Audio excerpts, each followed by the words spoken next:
नमस्कार दोस्तों, मैं संतोष पटेल दिव्य IAS अकेडमी में आप सभी का स्वागत करता हूं। हमने यहां पर आज रीजनिंग से रिलेटेड क्वेश्चन करने हैं जो इंपॉर्टेंट एग्जाम में आते हैं और उससे रिलेटेड जो भी कॉन्सेप्ट होते हैं उस पर बेस्ड आप एग्जाम में क्वेश्चन सॉल्व कर पाएँ, यही हमारी कोशिश रहेगी। चलिए समझते हैं यहाँ पे कॉन्सेप्ट क्या है।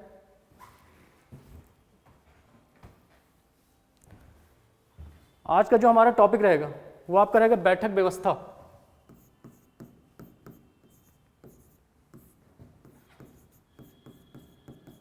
बैठक व्यवस्था, सिटिंग अरेंजमेंट।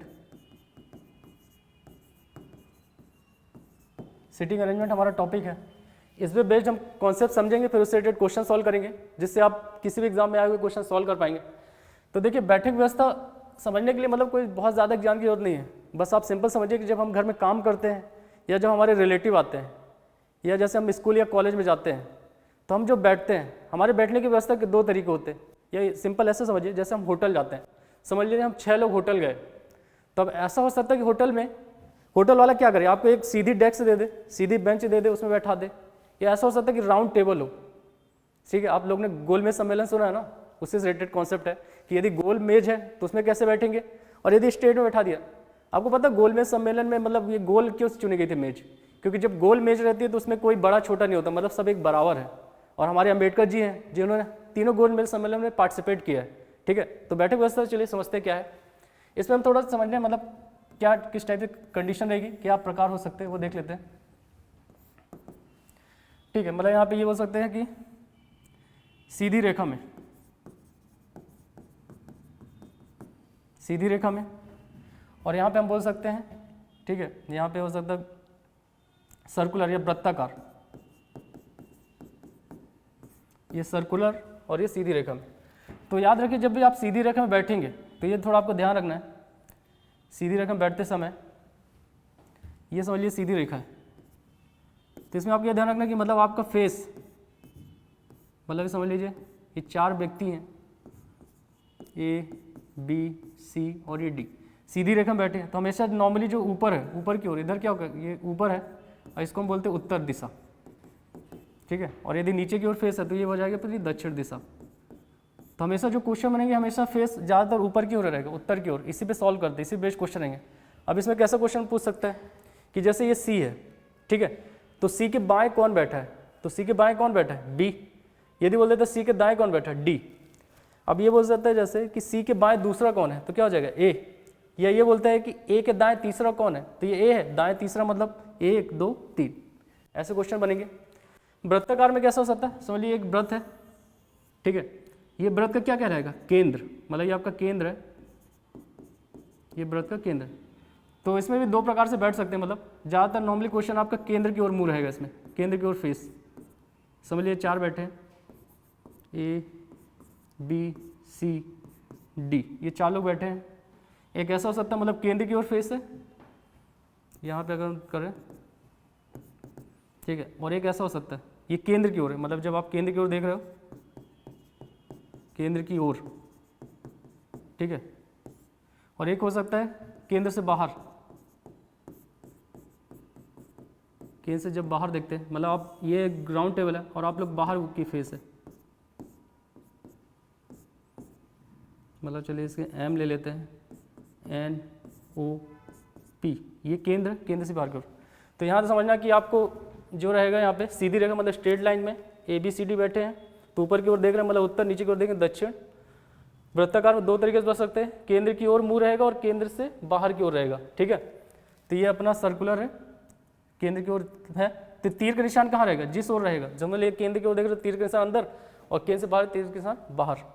तो इसमें बेस्ड अपन लॉजिक समझेंगे और कॉन्सेप्ट समझेंगे क्या हो सकता है। अब इसमें क्वेश्चन कैसे बनता है ये थोड़ा समझ लीजिए। देखिए इसको थोड़ा आगे समझते हैं।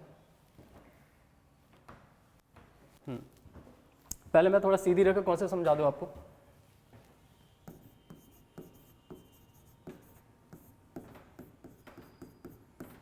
सीधी रेखा में तो देखिए ये अपनी स्ट्रेट लाइन है, समझ लीजिए,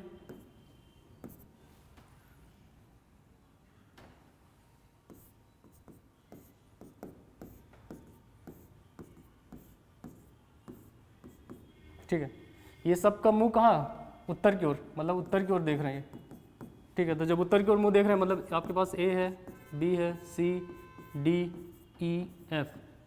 क्योंकि उत्तर की ओर देख रहे हैं तो हमेशा जब हम पेपर देने बैठते हैं तो आपको ये समझिए कि ये वाला हाथ क्या होगा, बायां, और ये हाथ क्या होगा आपका, दायां। तो ये ध्यान रखना कि आपको जब इस साइड जाओगे तो बायां, इस साइड जाओगे तो दायां। तो मतलब यहाँ पे ये क्या कहलाएगा आपका, ये बायां है और ये दायां है, ठीक है, ध्यान रखना।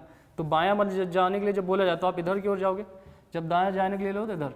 बायां क्या बोलते हैं अपन, लेफ्ट हैंड साइड, और दाएं क्या बोलते हैं, राइट हैंड साइड। ये थोड़ा ध्यान रखना, ठीक है। अब इसमें बेस्ट क्वेश्चन करेंगे। चलिए समझ लीजिए, कई क्वेश्चन बन सकते हैं अपने पास। मैं यदि बोलता हूं कि D के बाएं दूसरा कौन है, तो D के बाएं मतलब ये D है, तो जहां से स्टार्ट करें उसको क्या लेंगे, 0। तो D के बाएं दूसरा मतलब इधर जाना आपको, तो D के बाएं दूसरा क्या है, B। तो आंसर क्या हो जाएगा, B। यदि मैं बोलता हूं कि D के दाएं पहला व्यक्ति कौन है, तो ये D 0 पे है, D के दाएं पहला व्यक्ति क्या हो जाएगा, E। यदि मैं इसमें ये बोलता हूं कि E के सापेक्ष B की स्थिति बताओ, क्वेश्चन ध्यान समझिएगा, E के सापेक्ष B की स्थिति बताओ। तो देखिए E के सापेक्ष B कहाँ है, बाएं में। पहले तो देखना E के सापेक्ष B कहाँ है, बाएं में। अब कितना है, 1 2 3। तो आंसर क्या होगा, यहाँ पे ये बोलेंगे कि E के सापेक्ष B, यहाँ पे ऐसा हो सकता है, यहाँ पे हो जाएगा E के सापेक्ष B कहाँ पर है, तो आप बोलोगे E के सापेक्ष जो B है, E के सापेक्ष B कहाँ पे है, तो इसको बोलेंगे E से कौन से नंबर पे, ये तीसरे नंबर पे, और कहाँ पे है, बाएं है, ये बताना। तो हम ये बोल सकते हैं कि जो B की स्थिति है E के सापेक्ष कहाँ पे है, E के बाएं तीसरे नंबर पे, ठीक है। एक क्वेश्चन और देखते हैं यहाँ पे, समझ लीजिए अगर यहाँ क्वेश्चन ये बोल देता कि A के सापेक्ष F बताओ कहाँ पर है, तो सीधा है भाई, ये A है, A के सापेक्ष देखते हैं, 1 2 3 4 5। तो A के सापेक्ष F कहाँ पे है, इस साइड जाना मतलब क्या, दायां। तो हम ये बोल सकते हैं कि 1 के सापेक्ष F दाएं कितना है, 3 2 5, आंसर हो जाएगा 5। ओके। अब इसमें ये भी पूछ सकता क्वेश्चन कि इस व्यवस्था में बीच में कौन बैठा है, तो सीधा दिख रहा है C है, ठीक है।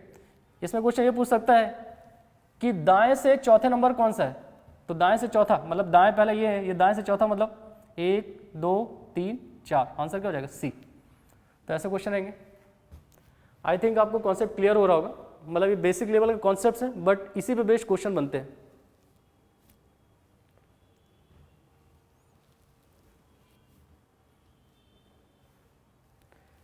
चलिए इसमें एक नेक्स्ट कॉन्सेप्ट समझते हैं, बैठक व्यवस्था का और भी जो है।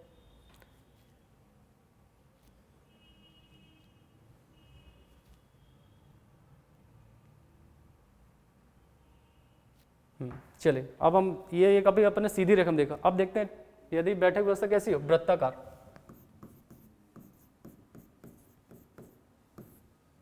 वृत्ताकार में देख लेते हैं, समझ लीजिए वृत्त है, ये व्यक्ति बैठा दिया मैंने,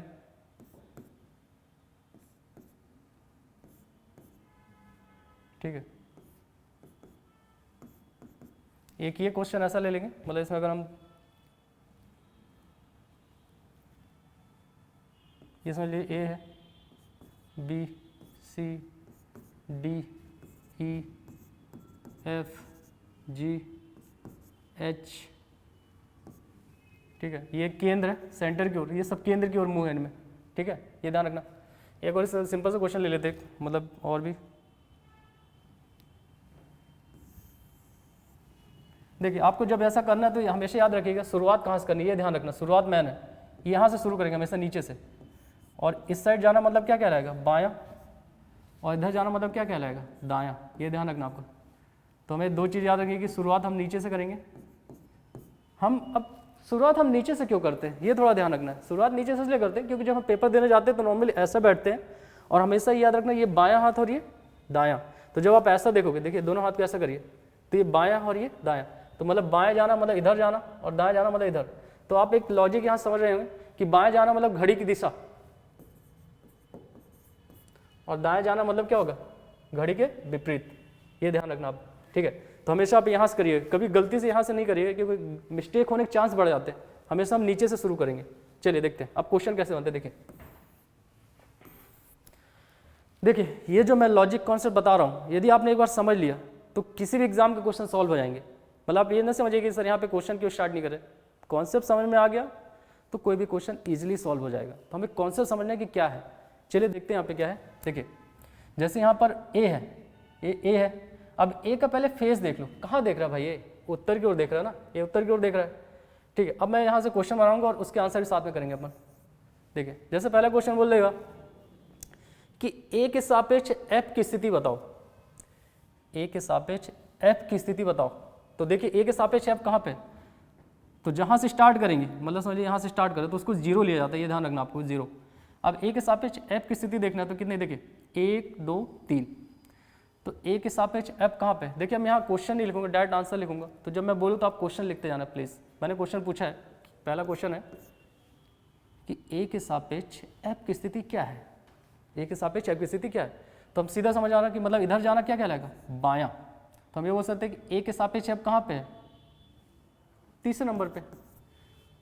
हम बोलेंगे यहाँ पे कि ए के सापेक्ष जो एफ है वो क्या है, ए के बाएं तीसरा, ठीक है। नेक्स्ट क्वेश्चन आप लिखिए, मतलब क्वेश्चन आप लिखते जाएंगे, मैं क्वेश्चन लिखकर सिर्फ आंसर बता रहा हूँ।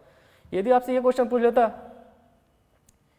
कि एच के सापेक्ष सी की स्थिति बताइए, एच के सापेक्ष सी की स्थिति, ठीक है। तो देखिए यहाँ पे 1 2 3, ठीक है। एक तो एच के सापेक्ष सी कहाँ पे है, अब इधर जा रहे हैं मतलब क्या है, दायां। तो 1 2 3। तो हम ये बोल सकते हैं कि एच के सापेक्ष सी कहाँ पे है, तो ये हो जाएगा आंसर आपका दायां। कितने हैं, दाएं कितना है, तीसरे नंबर पे, ठीक है। एक क्वेश्चन में ये बोल सकता था कि एच के सामने कौन बैठा है, तो आंसर होगा डी। बी के सामने कौन बैठा है, एफ। ये भी क्वेश्चन बन सकता है। और क्वेश्चन क्या बन सकते हैं, मतलब बहुत टाइप के क्वेश्चन बनते हैं बस इसी कॉन्सेप्ट पे। अब ये आपसे बोल सकता है कि सी के बाएं कौन है, तो आंसर क्या होगा, बी। यदि बोलता सी के दाएं कौन है, तो आंसर होगा डी। ऐसे क्वेश्चन बन सकते हैं। एक क्वेश्चन ये बोल सकता है इसमें कि सी की स्थिति बताओ, सी की स्थिति बताओ। तो सी क्या है, दो लोगों के बीच में, बी और डी के बीच में, ये क्वेश्चन बन सकता है। तो ये लॉजिक यदि आपको क्लियर हो गया तो इसमें बेस्ड कई प्रकार के क्वेश्चन बनते हैं जो आप कर सकते हैं, कोई इसमें दिक्कत नहीं है।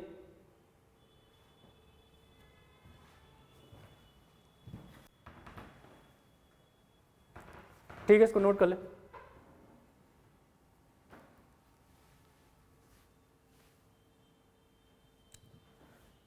तो आप सभी को मेरे ख्याल से ये लॉजिक क्लियर हो गया होगा।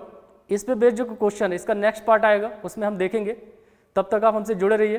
दिव्य आईएएस की टीम आपके साथ हमेशा रहेगी और आपको एक बेस्ट कंटेंट देगी जिससे आप इजीली एग्जाम क्लियर कर लें। और आपका जो भरोसा और विश्वास है वही हमारी ताकत है। तो हमसे जुड़े रहिए। धन्यवाद। हमारे चैनल सब्सक्राइब करिए। ओके।